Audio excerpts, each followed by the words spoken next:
I guess on my first venture, working with a group, was when I went on the road with Sax Carey. Sax Carey was a promoter around Detroit at that time, so he put together maybe a 5 or 6 acts and took it on the road on a southern tour. And it was such an experience. What were you playing, drums? I was playing drums, and I was also standing up and singing. It was really turned out to be a great experience because, fortunately, I had a brand new car.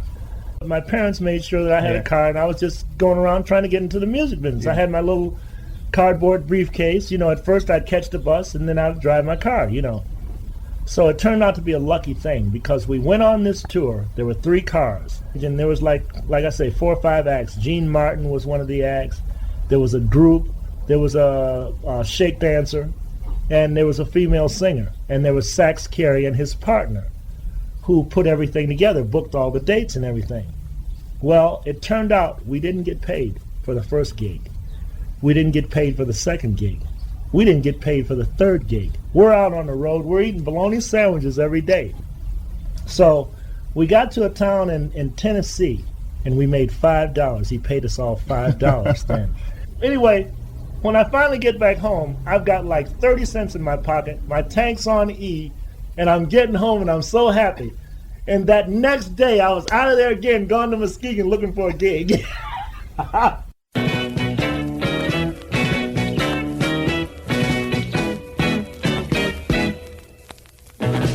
Whoever's got my sweet man, don't you know he don't belong to you? All of you women, I got my eyes on you. Oh yeah. Whoever's got my sweet man. With the Night Sounds and the Jaywalkers, you're talking like all the way back right in the beginning of my career. Yeah, that was just when I was putting groups together just to go around town and do gigs, and then I started venturing out. I went to Muskegon with what was his name? Cornell Blakely. But that's where I started playing drums. I went to Muskegon with Cornell Blakely playing piano. And during the day, it was a club out in the country called the Ebony Club. And it was outside of Muskegon about maybe 10 miles. So during the day, there was nothing to do. So I would go downstairs and fool around on the drums. I'm playing a shuffle and stuff, I'm trying to get it together. And the drummers are drunk. So him and Cornell get into a big argument one day. I didn't even know what they were arguing about. They were, this and then going on. He fires the drummer. And I said, well, now who's going to play drums? He said, you're going to play drums. So we go to town, rent a set of drums for me, and I play drums that night. The bass drum roll off the stage on me. I didn't care. I was a kid. I didn't give a shit. I was having a good time, But it all worked out, and the next week, I had my own drums. When I went home, I went down to the drum shop. My mom bought me a set of drums, a used set of drums. I set them up in the living room, did a little practicing, gone. I was gone, because then I was a permanent member of the band.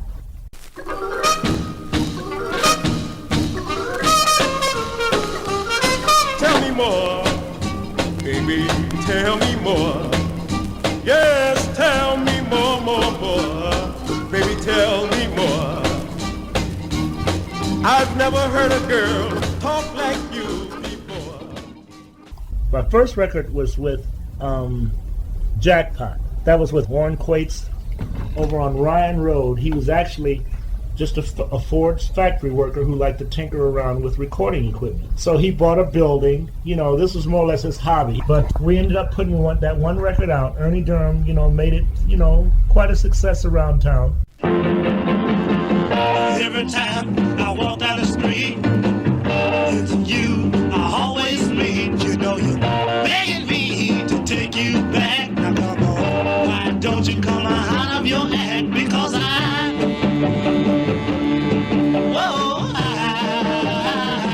don't want you no more. Now that was my first release. I was 19 or 20 then. After that, then I went to Fortune Records.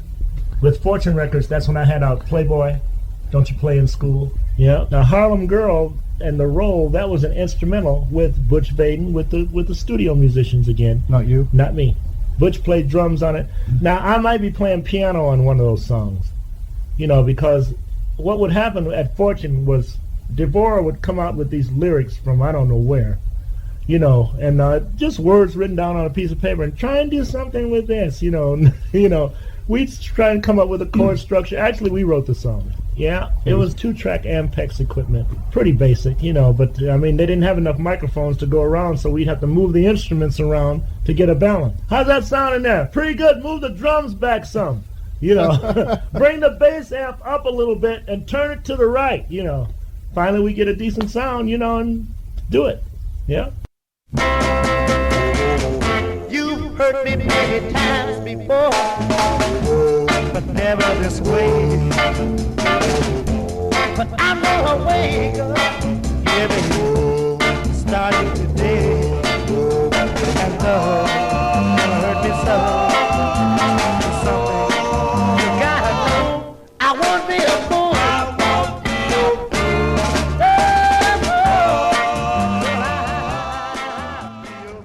Popcorn, Richard Popcorn Wiley? Yeah. Okay, well, Richard Popcorn Wiley was more or less the musician who got Joe Peel into Motown. Because at that time, there was Popcorn and the Mohawks. And he was a band that did all the little gigs around town, and Joe Peel played with them.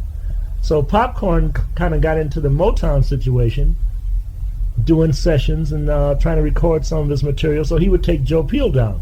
Joe Peel brought me down, and that was actually the first time I ever played drums. Was Popcorn said, "Just give me a beat, pop, boom, pop." So he showed me the backbeat. That was the very first time. Then the next time I played drums was up in Muskegon, and that's when I started playing drums. So you must have got a few guys together to record that stuff then for Fortune. Yeah.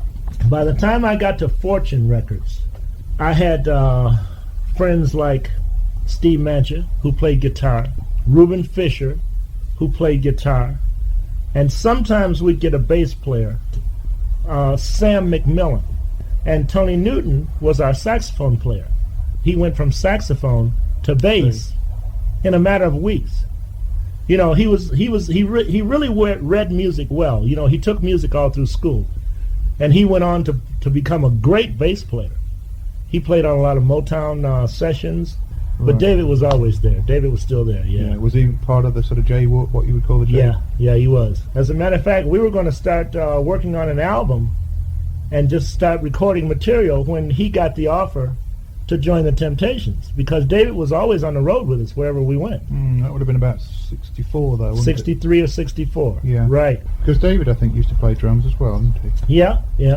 He'd play, as a matter of fact, in the group, we had a show where even with just the 5 of us, we had like a 2 or 3 part segment show. The show would start out with David playing drums and me doing a stand-up. And then we would have like a little comedy period, and we'd switch around. David would go and change clothes, then the band would play a couple of numbers, then David would come out and finish the show. And then Kingfish, Steve Mancha, and myself, we worked together as a trio for quite a while, going back and forth to Muskegon at a club called the Sepia, in town, right in the city of Muskegon. And we played there for probably a year.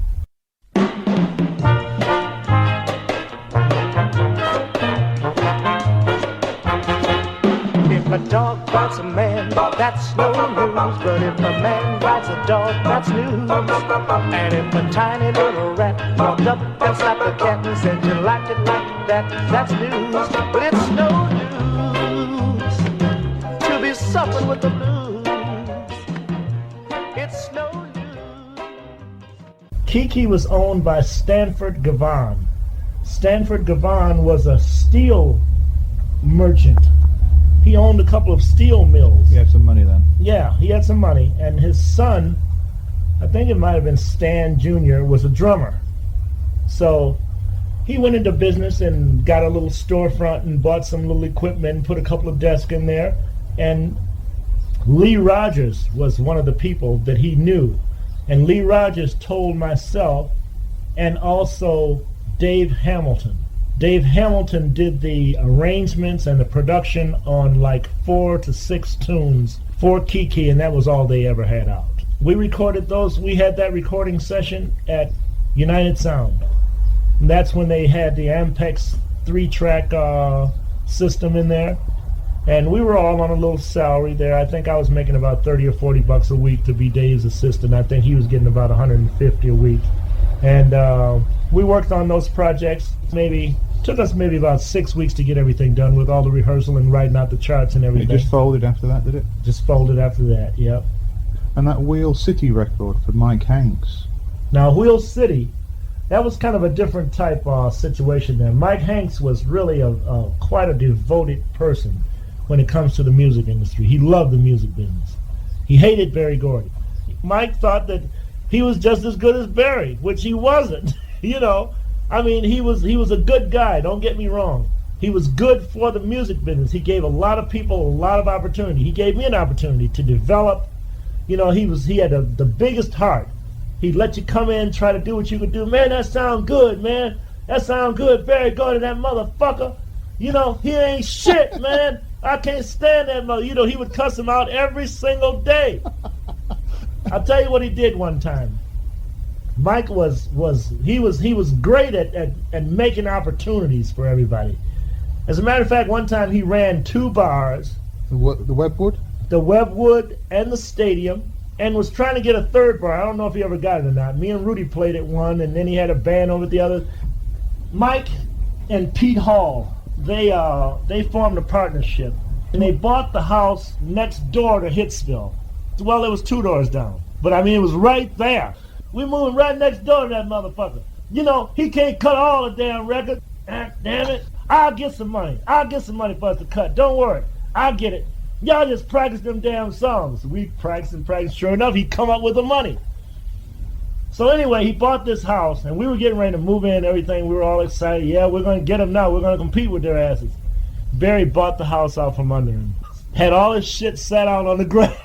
Mike was madder than shit. So Mike keeps on fighting, and he moves up the street. East Grand Boulevard. Yeah, so he gets a house up there, and I get an office there. Rudy gets an office, everybody. So, you know, we cut some records. We did some good things, but Mike was a good guy. Was it the recording studio on East Grand, or was it just a house? It was just a house. Yeah, just practiced and put stuff together, then go into the studio and cut. What studio did Mike use most of the time, then? United Sound, sometimes Special. But at the Pigpen, and we had equipment. As a matter of fact, the song I had out, Find a Quiet Place, was cut at the Pigpen.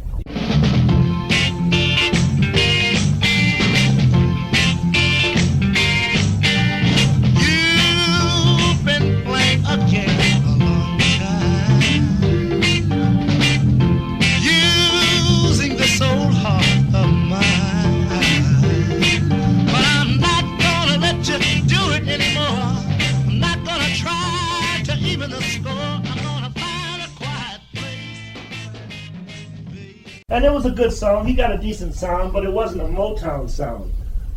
You know, he'd sneak all the Motown musicians. He said, that's what it is. He got them damn musicians. If you didn't have James, he wouldn't be shit. That's what kind of pissed him off. Do I know he carried a gun? 2 guns. 2 guns, yeah, not just one, you know. Police stopped him and said, what are you doing with those guns? He showed him his CCWW. Then he said, now we even draw. And the cop said, what? He said, go ahead and draw, damn it. You know, and the cop just let him go. You know, he said he saw this guy was nuts. But Mike used to threaten everybody. He used to threaten everybody, his band members, everybody, you know. He and I got along so well because he pulled his gun on me one day, and I told him to go ahead and shoot. You know, I said, I want my fucking money. You know, I don't give a shit if you shoot. That's the way I felt at that time. I was a crazy young kid, you know. He stopped laughing. He said, Melvin, you're a motherfucker. Did he get your money? Yeah, he gave me my money. And I never had any trouble out of him anymore. You know, it was amazing. It seems like he liked that more than anything, you know, because he'd be cussing people out, and I'd start laughing my ass off. Then he'd start laughing, you know. Then the whole thing, he said, well, let's finish this tune, then we'll call it a night, you know. And you know, it just ended like that. Yeah? He couldn't operate unless he was operating out of chaos.